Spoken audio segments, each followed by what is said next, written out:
Bismillahirrahmanirrahim. Assalamu alaikum dear students. I am Mohsin Munawwar, your biology teacher for MD CAT session.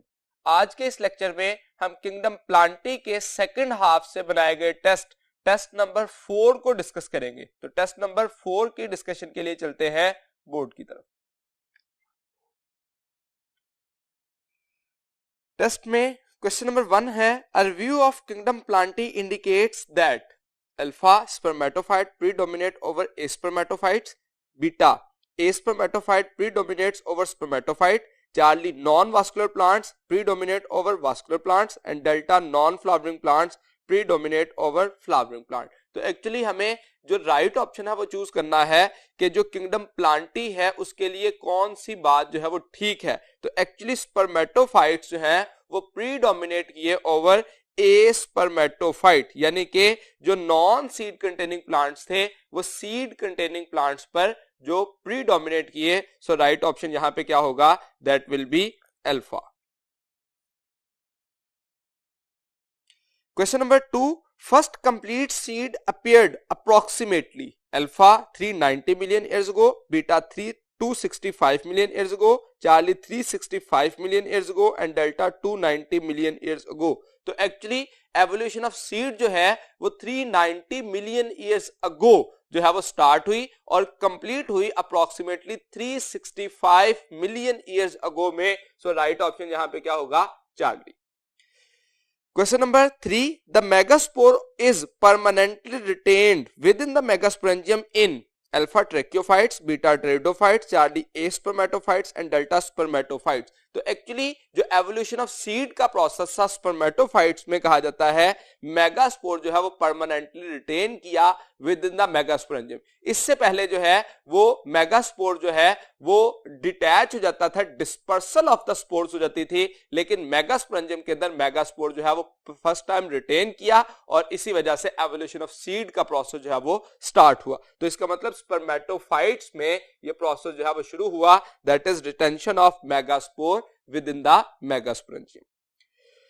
Question number 4, integumentation makes the dash step in the course of evolution of seed habit. Alpha second, beta fourth, Charlie third and delta fifth. तो actually 6 basic steps थे जो कि evolution of seed में perform हुए.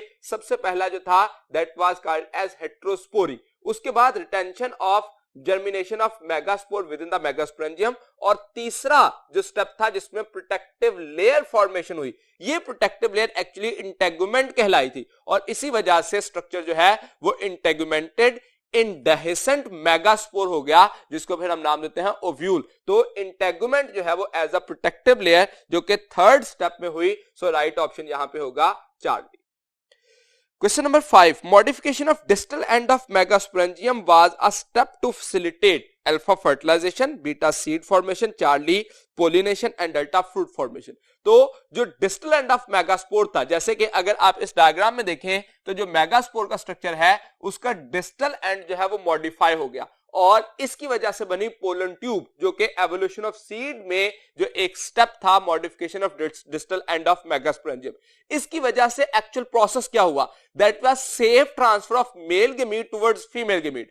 अब दोनों में difference याद रखिए, पोलिनेशन का मतलब होता है ट्रांसफर होना मेल गेमीट का फीमेल गेमीट की तरफ, लेकिन फर्टिलाइजेशन का मतलब होता है fusion of male gamete with female gamete, यानी कि ट्रांसफर होगा जो कि टुवर्ड्स द फीमेल गेमीट आएगा, उसको हम नाम देंगे पोलिनेशन. लेकिन जब फ्यूजन हो जाएगी, हैप्लॉइड सेल जो है वो फ्यूज करके डिप्लॉइड स्ट्रक्चर बना देंगे यानी जाइगोट बना देंगे, तो उस प्रोसेस को नाम दिया जाएगा फर्टिलाइजेशन. यहां पे ये जो पोलन ट्यूब फॉर्मेशन हुई थी ये सिर्फ सेफ ट्रांसफर के लिए थी, ना कि फर्टिलाइजेशन के लिए. इसके बाद फर्टिलाइजेशन का स्टेप होना था. सो हम यहां पे मोस्ट अप्रोप्रिएट ऑप्शन कंसीडर करेंगे pollination, Charlie. Question number 6, an indehiscent integumented megasporangium after fertilization gives rise to alpha fruit, beta ovule, charlie seed and delta ovary. तो हम डेफिनेशन जो है ओव्यूल की जब डेफिनेशन करते हैं तो हम कहते हैं दैट इज इंटेगुमेंटेड इंडेहिसेंट मेगास्पोरेंजियम. लेकिन क्वेश्चन में वर्ड दिया गया आफ्टर फर्टिलाइजेशन, इसका मतलब अब फर्टिलाइज्ड ओव्यूल क्या कहलाता है, सीड. तो इसका मतलब यह हुआ अ फर्टिलाइज्ड इंडेहिसेंट इंटेगुमेंटेड मेगास्पोरेंजियम कहलाएगा सीड. तो हम राइट ऑप्शन कंसीडर करेंगे Charlie. Question number 7. The term gymnospermy literally means alpha covered seed, beta non-seeded, Charlie naked seed and delta small seeded. तो एक्चुअली जो प्लांट्स हैं टेरोप्सिडा, जो सब डिवीजन टेरोप्सिडा थी उसकी 3 फर्दर क्लासेस थी, class फिलिसाइनी जो non seeded थे, gymnospermae naked seeded थे।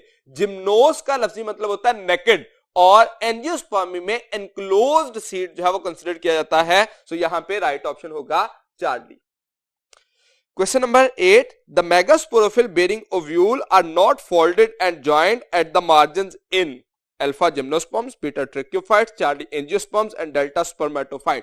अब ये एक्चुअली रीजन है कि जो जिम्नोस्पर्म है उसमें नेकेड सीड क्यों होते हैं। जिम्नोस्पर्म के केस में सीड्स का नेकेड होने की वजह क्या है कि जो मेगास्पोरोफिल्स हैं bearing ovule are not folded at the margin.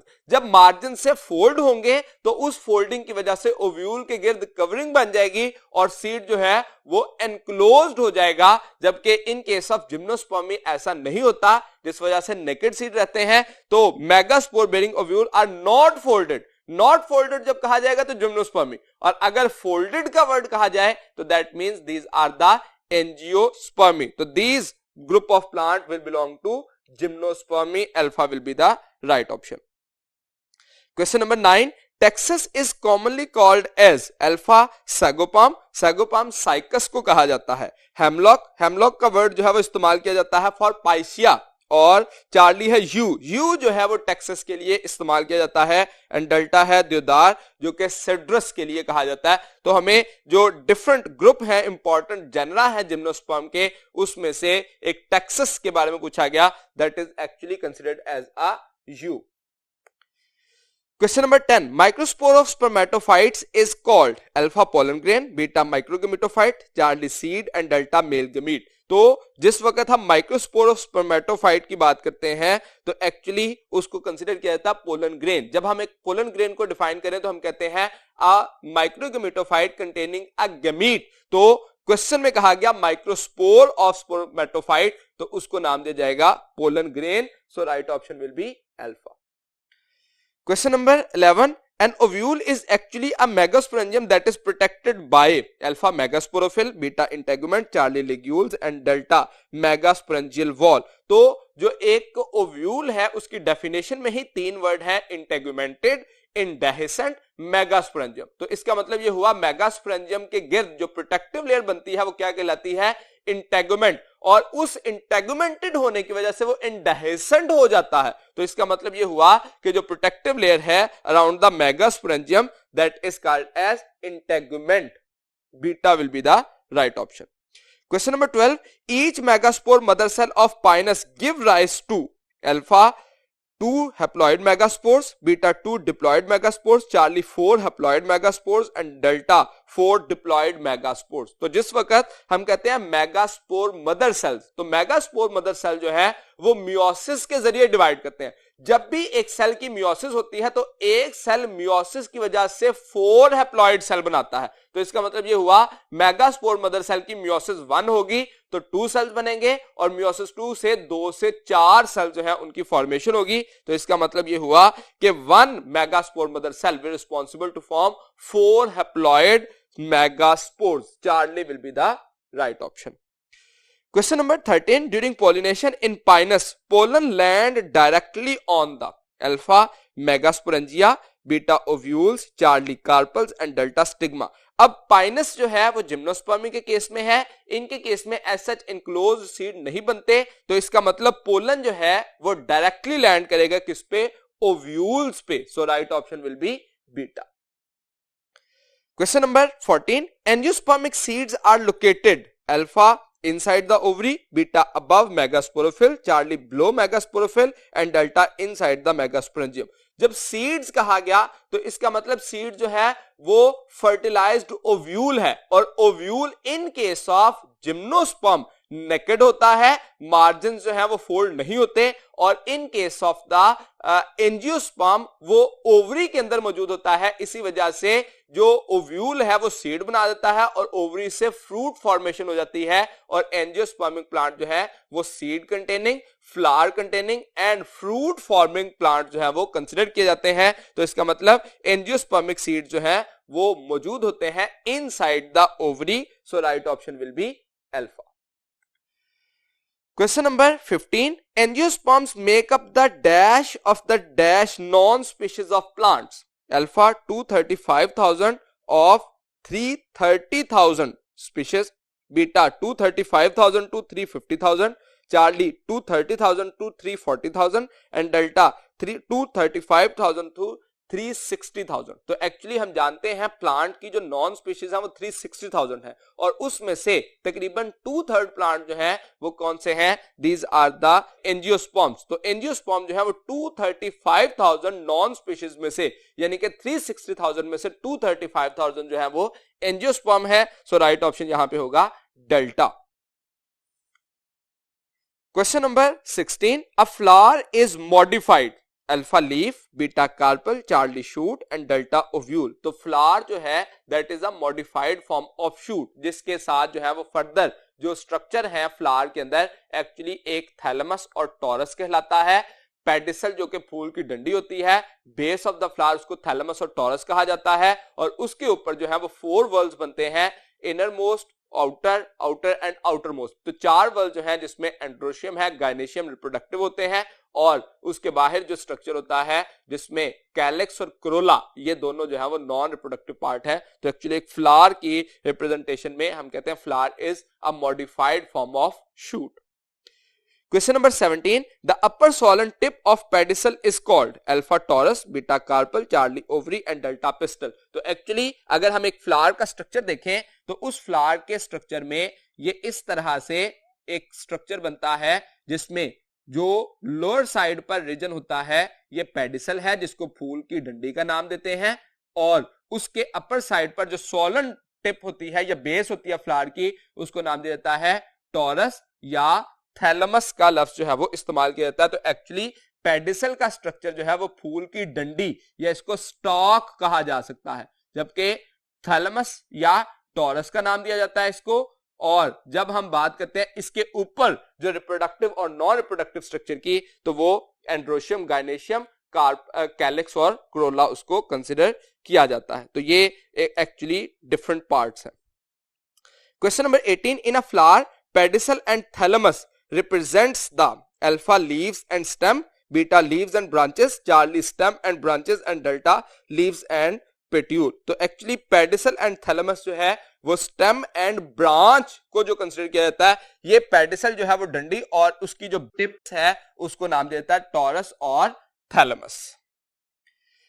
Question number 19. Stamens and carpels are protected by alpha sepals and petals, beta torus and sepals, charlie thalamus and torus and delta torus and petals। अब अगर इस question में देखें तो actually कहा गया कि जो सेपल्स और पेटल्स हैं या स्टेमन्स एंड कार्पल्स हैं वो प्रोटेक्ट किसको करते हैं? सबसे पहले हमें स्टेमन और कार्पल का पता होना चाहिए। एक्चुअली इनर मोस्ट वर्ल्ड जो बनता है वो कार्पल का होता है जिसमें स्टिग्मा, स्टाइल और ओवरी है और इसके आउटर साइड पर जो वर्ल्ड बनता है that is actually formed of the स्टेमन जिसमें एंथ्रीडियम या मेल रिप्रोडक्टिव स्ट्रक्चर होते हैं, एंथर और फिलामेंट्स है और इसके आउटर साइड पर जो वर्ल्ड बनते हैं लीव्स के वो एक्चुअली किसके कंसीडर किए जाते हैं? These are called as the non reproductive part.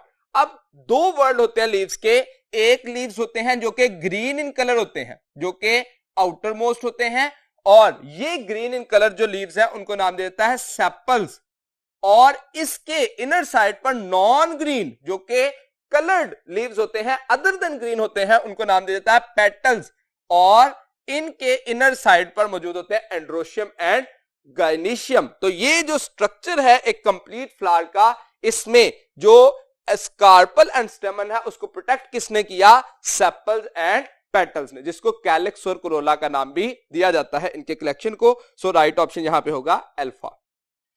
Question number 20. Ovary is the basal border part of alpha carpel, beta sepals, charlie stamen and delta petals। तो अगर हम एक स्ट्रक्चर देखें ओवरी का तो इस स्ट्रक्चर में हम कहते हैं कार्पल्स के केस में ये एक स्ट्रक्चर बनता है जिसमें जो लोएस्ट पार्ट होता है उसको नाम देता है ओवरी, इसके अपर साइड पर मौजूद होता है style and the terminal part is called as stigma.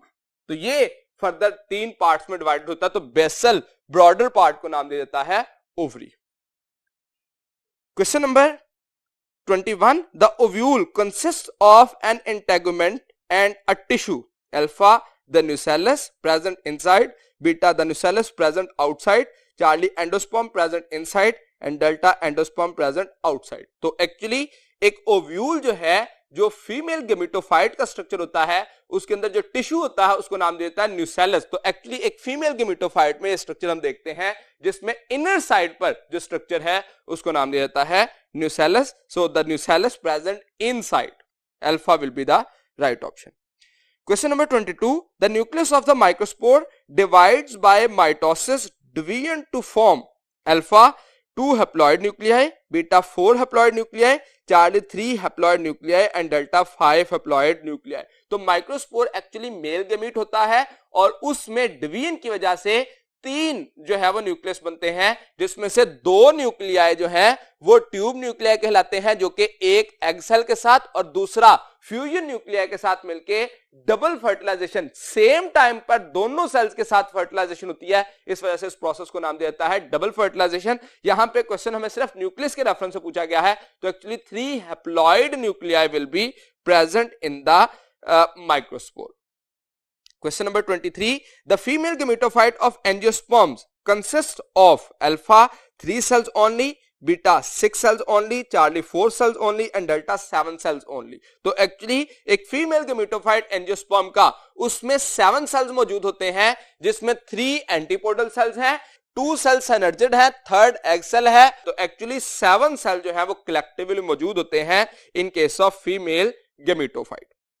Question number 24. How many diploid cells are found in the female gametophyte of angiosperm? Alpha 1, beta 2, Charlie 3 and delta 4. तो हमें एक female gametophyte में बताना है कि डिप्लॉयड सेल्स कितने हैं. अगर आप एक फीमेल गेमेटोफाइट का स्ट्रक्चर देखें तो उसके केस में एंटीपोडल सेल्स होते हैं, पोलर न्यूक्लियाई होते हैं. ये पोलर न्यूक्लियाई का स्ट्रक्चर जो है वो फ्यूज होता है और इसकी वजह से बनता है फ्यूजन न्यूक्लियस, जो कि बाद में डबल फर्टिलाइजेशन की वजह से ये स्ट्रक्चर जो है वो क्या कहलाएगा, that will be called as triploid. तो एक्चुअली जो फ्यूजन न्यूक्लियस का स्ट्रक्चर है that is the only diploid cell in case of the female gametophyte. बाकी तमाम cell antipodal cell, egg cell और सिनर्जिड सेल जो है वो हैप्लॉइड सेल्स कंसिडर किए जाते हैं. तो इसमें हम कहते हैं फीमेल गेमेटोफाइट में जिस वक्त फर्टिलाइजेशन होगी तो one of tube nucleus will fertilize the egg cell and second tube nucleus will fertilize the fusion nucleus to form a triploid cell. तो इस वजह से वो एंडोस्पर्म की फॉर्मेशन फिर ट्रिप्लॉइड में कन्वर्ट हो जाएगा. तो इसलिए राइट ऑप्शन होगा alpha 1. Question number 25. After double fertilization, the female gametophyte of angiosperms contains alpha 2 diploid cells, beta 2 haploid cells, Charlie 1 diploid and 1 triploid cell and delta 1 triploid cell and 2 haploid cell. तो actually जिस वक्त fertilisation हो जाएगी, fertilisation के बाद जो egg cell है after fertilisation हम कहें जब आफ्टर फर्टिलाइजेशन, तो इस प्रोसेस के दौरान हम कहते हैं एग सेल डिप्लॉयड हो जाता है और ये पोलर न्यूक्लिया जो कि फ्यूजन न्यूक्लियस बन गया था, इसमें ये एक ट्रिप्लॉइड एंडोस्पर्म की फॉर्मेशन हो जाती है. तो एक्चुअली 2 स्ट्रक्चर बनेंगे, एक ट्रिप्लॉइड सेल बनेगा जिसको एंडोस्पर्म कहा जाएगा और एक डिप्लॉइड जो है एग फॉर्मेशन या फर्टिलाइज्ड एग जो है वो बन जाएगा. So right option will be Charlie. Question number 26. As a result of double fertilization, the fertilization of fusion cell give rise to alpha oospore, beta endosperm nucleus, Charlie endosperm and delta cotyledon. तो actually जो double fertilization के बाद जो structure बना है that will be called as triploid endosperm nucleus. So right option will be endosperm nucleus जो कि triploid होगा. Question number 27. Fusion of 2 male gametes simultaneously with 2 female gametes is found in alpha spermatophytes, beta gymnosperms, Charlie tracheophytes and delta angiosperm. तो actually double fertilisation का process जिसमें 2 male gamete जो है to female sales के साथ simultaneously, to tube nucleus जो है वो साइमल्टेनियसली जब फर्टिलाइज करते हैं तो उस प्रोसेस को कहा जाता है डबल फर्टिलाइजेशन, और वो किस में होती है? एंजियोस्पर्म्स में। तो फीमेल गमीट्स में हम किस किस को कंसीडर करेंगे? एग सेल और फ्यूजन न्यूक्लियस, और मेल में टू ट्यूब न्यूक्लियाई जो है वो फ्यूज करेंगे और उसकी वजह से एक डिप्लॉइड सेल बन जाएगा और एक ट्रिप्लॉइड बन जाएगा। ये प्रोसेस होता है एंजियोस्पर्म्स में।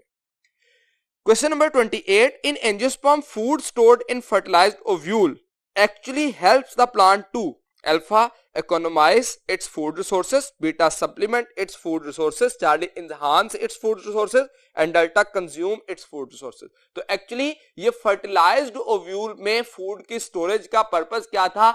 Economization। अगर इससे पहले जो फूड स्टोरेज स्टार्ट हो जाती तो बहुत सारे ऐसे सीड जो कि फर्दर डेवलप नहीं करते या जर्मिनेट नहीं करते, अनफर्टिलाइज्ड स्ट्रक्चर जो है वो जर्मिनेशन के बगैर जो है वो वेस्ट हो जाते हैं। तो प्लांट ने, सक्सेसफुल लैंड अडॉप्टेड प्लांट्स ने, ये एक सीड फॉर्मिंग प्लांट्स ने एक अपनी अडेप्टेशन की जिसके जरिए वो इकोनॉमाइजेशन करते थे कि आफ्टर फर्टिलाइजेशन एंडोस्पर्म के केस में ही फूड की स्टोरेज की जाएगी। सो राइट ऑप्शन यहां पे होगा alpha, economize the food resources.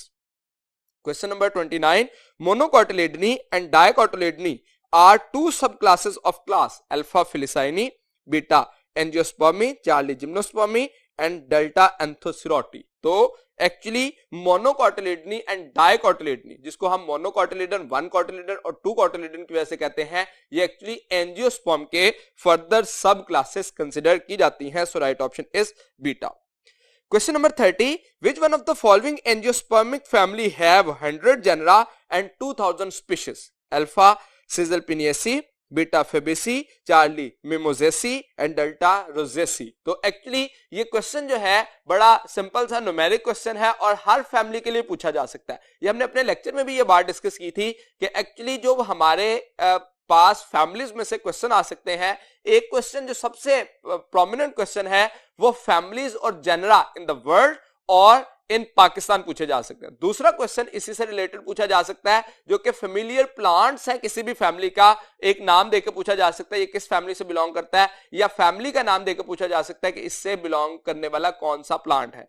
तीसरे नंबर पे जो हमें ग्रुप में से क्वेश्चन, इंपॉर्टेंट क्वेश्चन आता है, that is about the economic importance, के कौन सा प्लांट जो है वो किस रेफरेंस से हमारे लिए कमर्शियली इंपॉर्टेंट है, मेडिसिनली इंपॉर्टेंट है, या उससे डिफरेंट टाइप की प्रोडक्ट जो है वो हासिल की जा सकते हैं। तो फैमिली से आप इन तीन एस्पेक्ट से लाजमी याद रखेंगे, आपके क्वेश्चन पूछे जा सकते हैं। ये क्वेश्चन जो है वो न्यूमेरिक क्वेश्चन है जिसमें पूछा गया कि 100 जनरल 2000 स्पीशीज किससे बिलोंग करती हैं, तो that is actually belongs to Rosaceae. जबकि अगर Caesalpiniaceae में देखें तो 152 जनरा और 2300 स्पीशीज जो है वो नॉन है। फेबेसी में 400 जनरा एंड 9000 स्पीशीज जो है वो नॉन है, और मिमोजेसी में 56 जनरा एंड 2800 स्पीशीज जो है वो आज तक नॉन है। तो इसका मतलब हमें डिफरेंट फैमिलीज के जनरा और स्पीशीज का पता होना चाहिए। Question number 31.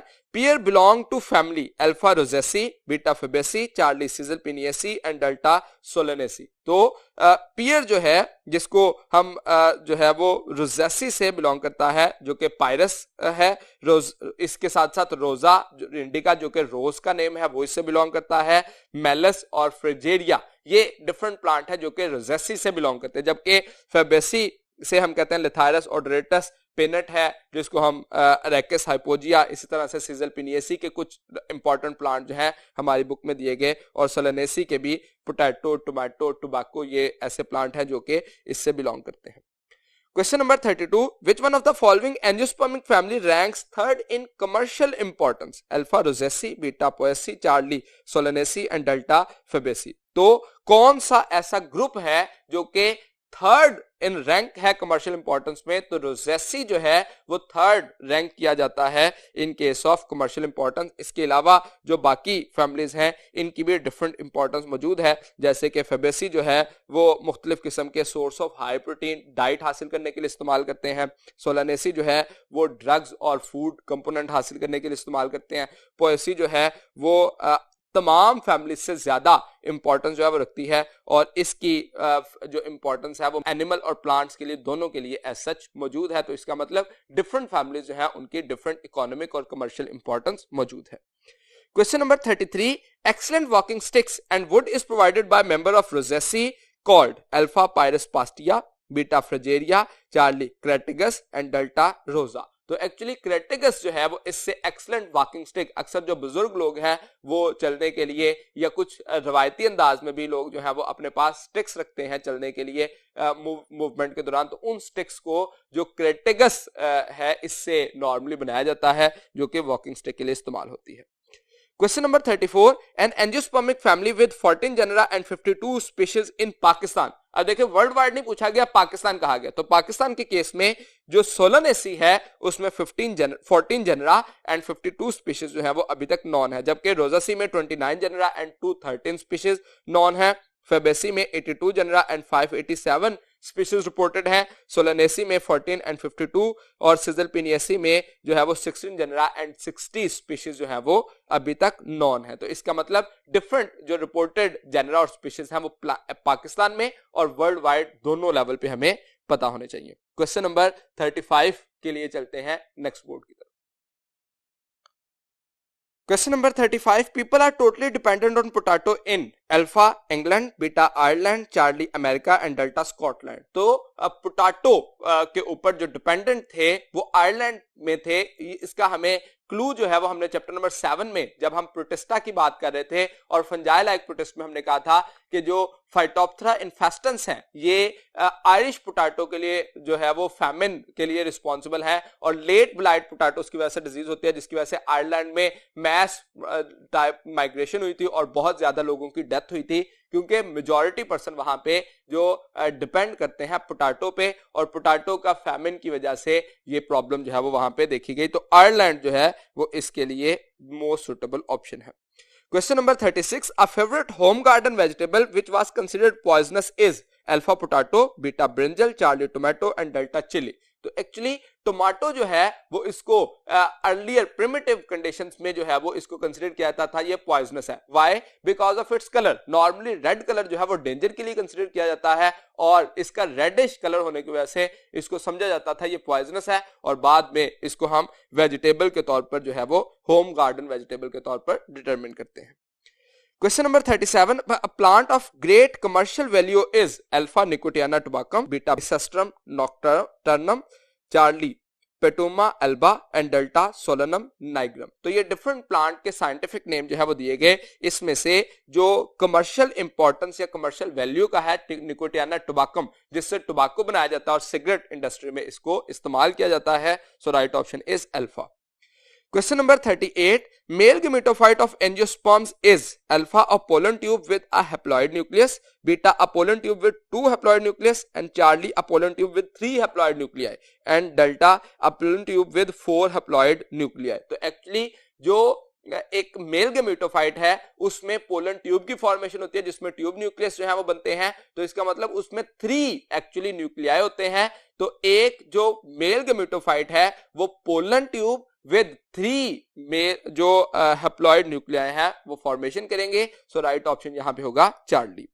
Question number 39. Sesbania sesber belongs to Alpha rosaceae, Beta fabaceae, Charlie solanaceae and Delta caesalpiniaceae. तो जो सेस्बेनिया सेस्बर है इसका नाम हमारी बुक में फिगर 9.27 जो दी गई फेबेसी को रिप्रेजेंट करते हुए उसके डिफरेंट जो प्लांट के जो फ्लोरल कैरेक्टर्स हैं और वेजिटेटिव कैरेक्टर हैं उसको बताया गया। तो उसमें ये इसका नाम दिया गया जो कि एक ट्विग के तौर पर जानी जाती है। हम ये भी जानते हैं फेबेसी को दूसरा नाम पेपिलियोनेसी का नाम भी दिया जाता है। Why? Because of papilionaceous nature of their petals जो कि डिफरेंट डिसिमिलर जो साइज के जो है वो स्ट्रक्चर बनते हैं जिस वजह से वो पेपिलियोनेशियस कहलाते हैं और फेबेसी को हम पेपिलियोनेसी का नाम भी देते हैं। Question number 40. Following are the member of family Fabaceae except Alpha Rachis hypogaea, Beta Tamarindus indica, Charlie Cicer orientinum and Delta Dilbergia ciso. अब Rachis hypogaea जो है वो Fabaceae से बिलोंग करता है। Tamarindus indica जो कि इमली का साइंटिफिक नेम है ये एक्चुअली सिजलपिनियेसी से बिलोंग करता है। सो ये एक्सेप्शनल केस है। सो राइट ऑप्शन यहां पे हमें एक्सेप्शनल चूज करना है जो फेबेसी से बिलोंग नहीं करता। So right option is beta. Question number 41, world's best forest crop is alpha Medicago sativa, beta Butea monosperma, Charlie Glycyrrhiza glabra and delta Indigofera tinctoria. तो हमें फॉरेस्ट क्रॉप को choose करना है गिवन ऑप्शन में से मेडिकागो sativa जो कि अल्फाफा कहलाता है, that is actually the world best forest crop, जबकि ग्लासराइजा ग्लैब्रा जो है वो मेडिसिनल प्लांट के तौर पर कंसिडर किया जाता है जो कि कफ एंड कोल्ड के लिए इस्तेमाल किया जाता है। और इसी तरह से जो ब्यूटिया मोनोस्पर्मा और इंडिगोफ्रा टिंक्टोरिया है ये डिफरेंट टाइप की डाइज हासिल करने के लिए, जैसे कि टिंक्चर हासिल करने के लिए और इसके अलावा येलो डाई हासिल करने के लिए इनको इस्तेमाल किया जाता है। तो डिफरेंट इकोनॉमिकली इंपॉर्टेंट प्लांट ही है, जबकि फॉरेस्ट क्रॉप के तौर पर हमें कहा गया तो हमें राइट ऑप्शन चूज करना है alpha Medicago sativa. Question number 42, main timber plant of Fabaceae is alpha Acacia, beta Crataegus, Charlie Dalbergia and delta Albizia. तो टिम्बर प्लांट के तौर पर हम कंसिडर करते हैं डिल्बर्जिया सिसो जो कि शीशम भी उसको नाम दिया जाता है, ये एक्चुअली टिम्बर प्लांट है। इसके अलावा बुतिया जो है उसको भी इस्तेमाल किया जाता है एज अ टिम्बर प्लांट जो कि फेबेसी से बिलोंग करते हैं, जबकि अकेशिया जो है अकेशिया नाइलोटिका और अकेशिया कटेचो जो है वो डिफरेंटली इसको इस्तेमाल किया जाता है, अकेशिया फैमिली से है। इसके अलावा जो एल्बिजिया लैबिक है इसको जो है वो इस्तेमाल किया जाता है डिफरेंट वे में, जो कि कैबिनेट वर्क के लिए, रेलवे कैरेजेस के लिए और ऐसी प्रॉपर्टीज जो है वो हासिल की जाती हैं। जबकि क्रेटिगस जो है उससे हमने एक प्रीवियस क्वेश्चन में बात की कि ये इसको एक्सीलेंट वॉकिंग स्टिक्स बनाने के लिए इस्तेमाल किया जाता है। Question number 43, Glycyrrhiza glabra is used against alpha snake bite, beta eye disease, Charlie cough and cold and delta blood turbidity. तो कौन से पर्पस के लिए ग्लासराइजा ग्लैब्रा को इस्तेमाल किया जाता है? अब देखिए यहां पे भी ये क्वेश्चन दोनों तरह से पूछा जा सकता है। प्लांट का नेम देके पूछा जाए कि उसकी इंपॉर्टेंस क्या है या किसके अगेंस्ट यूज किया जाता है, या जो डिजीज है वो देके पूछा जा सके कि इस डिजीज के अगेंस्ट कौन सा प्लांट हम इस्तेमाल करते हैं। तो दोनों वेज में पूछा जा सकता है। यहां पे अगर आप स्नेक बाइट देखें तो ये एक्चुअली क्लाइटोरिया टर्मेटिया जो प्लांट है उसको इस्तेमाल किया जाता है इसके अगेंस्ट। आई डिजीजेस के लिए हम रोज ऑयल को, अर्के गुलाब जिसको हम नाम देते हैं, आंखों में डालने के लिए अक्सर लोग इस्तेमाल करते हैं। कफ एंड कोल्ड के लिए ग्लासराइजा ग्लैब्रा इस्तेमाल किया जाता है, जबकि ब्लड टर्बिडिटी के लिए अकेशिया नाइलोटिका जो कि नीम के पत्ते हम उसको नॉर्मली कहते हैं, जो कि आमतौर पर इस्तेमाल किए जाते हैं for blood purification, blood purifier के तौर पर इसको इस्तेमाल किया जाता है। सो यहां पे हमें ग्लासराइजा ग्लैब्रा के लिए पूछा गया, तो कफ एंड कोल्ड जो है that is the most suitable option. Question number 44, the leaves and floral buds of dash are used as vegetable, alpha Tamarindus indica, beta Prosopis cineraria, Charlie Bauhinia variegata and delta Acacia melanoxylon. तो हमें question है leaves and floral buds of dash are used as vegetable, तो vegetable के तौर पर in given option में से बॉहिनिया वेरिगेटा को इस्तेमाल किया जाता है, जबकि टैमारिंडस इंडिकस जो है वो एक्चुअली एक इमली जो कि एसिडिक होती है। प्रोसोपिस जो है उसको एरिड जोन में for breaking the wind, pressure जो है वो जो बहुत मैदानी इलाके हैं उनमें दरख्तों को लगाया जाता है ताकि बहुत तेज हवा के प्रेशर को जो है वो रोका जा सके। इसी तरह से हम जो अकेशिया मेलेनोक्सिलोन है इसको इस्तेमाल करते हैं गार्डन प्लांट के तौर पर फॉर देयर ब्यूटीफुल फ्लावर्स, तो डिफरेंटली इनको इस्तेमाल किया जाता है। Question number 45, haematoxylin is yielded by alpha hardwood of longwood, beta leaves of Bauhinia, Charlie flower buds of Hematoxylon and Delta bark of Tamarindus। तो जो हेमाटोक्सिलिन है वो हार्डवुड ऑफ लॉन्गवुड से हासिल की जाती है या हार्डवुड ऑफ हेमाटोक्सिलिन से हासिल की जाती है जो कि डाई है हेमाटोक्सिलिन, जबकि लीव्स ऑफ बॉहिनिया और फ्लावर बड ऑफ बॉहिनिया जो है वो उसको यूज किया जाता है एज अ वेजिटेबल, और बार्क ऑफ टमरिंडस जो है वो यूज की जाती है टैनिंग इंडस्ट्री में, चमड़ा बनाने वाली जो इंडस्ट्री है उसमें उसको इस्तेमाल किया जाता है। Question number 46, following are the grasses used in lawns except, तो हमें जिसको इस्तेमाल नहीं किया जाता उसे चूज करना है। अल्फा है एग्रोस्टिस, बीटा पोआ, चार्ली पेनिसेटम एंड डेल्टा फेस्ट्यूका। तो जो पेनिसेटम है वो एक्चुअली इस्तेमाल नहीं की जाती, जैसे कि हम जानते हैं पेनिसेटम टाइफोइडियम ये एक क्रॉप के तौर पर हासिल की जाती है, that is from the different other crop जिसमें वीट है और मुख्तलिफ ऐसे प्लांट जो है वो इस ग्रुप में कंसिडर किए जाते हैं। Question number 47, Arabic gum is obtained from alpha Acacia nilotica, beta Albizia lebbeck, Charlie Mimosa pudica and delta Prosopis cineraria. तो अरेबिक गम जो है वो हासिल की जाती है अकेशिया नाइलोटिका से, जिसको हम ब्लड प्योरीफायर के तौर पर भी फिर इस्तेमाल करते हैं, जबकि अल्बिजिया लैबिक जो है वो कैबिनेट वर्क और रेलवे कैरेजेस के लिए और इस तरह के पर्पस के लिए इस्तेमाल की जाती है। माइमोजा पर्डिका जो है ये एक्चुअली हम इससे जो है वो ब्यूटीफुल फ्लावर्स के लिए इस्तेमाल करते हैं और इसको कॉमनली टच मी नॉट का नाम भी दिया जाता है, जबकि जो प्रोसोपिस सिनेरेरिया है इसको एरिड जोन्स में breaking the pressure of wind के लिए इस्तेमाल किया जाता है। Question number 48, wind breaks are provided by some species of. अब मैंने प्रीवियस क्वेश्चन में ये बताया कि विंड प्रेशर को ब्रेक करने के लिए हम प्रोसोपिस के स्पीशीज को इस्तेमाल करते हैं, तो इसलिए यहां पे राइट ऑप्शन होगा alpha. Question number 49, which one of the following is the scientific name of राई प्लांट, अल्फा ट्रिटिकम विल्गियर, ये वीट का साइंटिफिक नेम है, बीटा सिकेले सेरियल, ये जो है वो एक्चुअली राय का नेम है, चार्ली में देखिए एवेना सेटिवा, ये ऑट का साइंटिफिक नेम है, और डेल्टा जियामेज ये एक्चुअली मेज या कॉर्न का साइंटिफिक नेम है। तो हमें चूज करना था राय प्लांट का, so right option will be beta.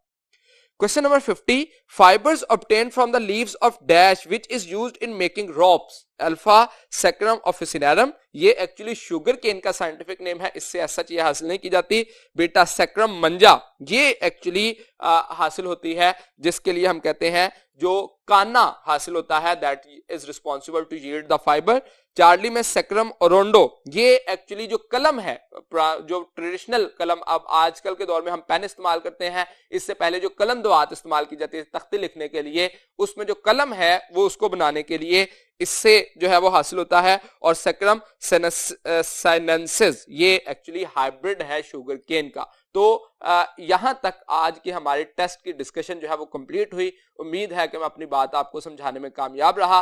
अगले लेक्चर तक के लिए दीजिए इजाजत। अल्लाह हाफिज।